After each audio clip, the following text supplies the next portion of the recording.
রাজ্জাক স্যারের সালাম নিন। আসবে দেশে কোরআনের মার্কা, হাদিসের মার্কা, সৎ লোকের মার্কা, এনসিপির মার্কা, মামুনুল হকের মার্কা, জামাতের সালাম নিন।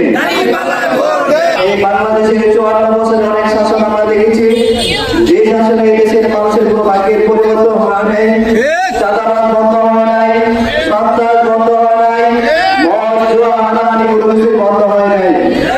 তার একটা মাত্র কারণ, মানুষ যখন আল্লাহর আইন থেকে দূরে চলে যায় তখনই পৃথিবীতে বিভিন্ন ধরনের বিপর্যয় সৃষ্টি হয়। আমরা চাচ্ছি এই বাংলাদেশে আর কোনো বিদ্রোহের স্থান হবে না, এদেশে আর কোনো সন্ত্রাসের স্থান হবে না, চাঁদাবাজির স্থান হবে না। সারা দেশে যেভাবে আল্লাহর দ্বীনের বিজয়ের পতাকা উড্ডীন হচ্ছে, গণজোয়ার সৃষ্টি হয়েছে, রাজশাহী, ঢাকা, চট্টগ্রাম সকল বিশ্ববিদ্যালয়ে ইসলামী ছাত্র শিবির বিজয় হয়েছে, সকল বিশ্ববিদ্যালয়ে আজকে আল্লাহর দ্বীনের পতাকা উড্ডীন হয়েছে। আমরা সেইভাবে সেই ধারাবাহিকতায় বাংলাদেশেও সেই ইসলামের পতাকা বিজয় দেখব ইনশাআল্লাহ। আপনারা আশাহত হয়েন না, আমরা যেখানে যাচ্ছি সেখানে দেখতেছি আজকে যারা পঞ্চগড় থেকে কামরা দিতে আসছে, কাজ করতে আসছে, তারাও আমাদের সাথে স্লোগান দিচ্ছে দাঁড়িপাল্লা দাঁড়িপাল্লা, মা বোনেরা স্লোগান দিচ্ছে দাঁড়িপাল্লা দাঁড়িপাল্লা।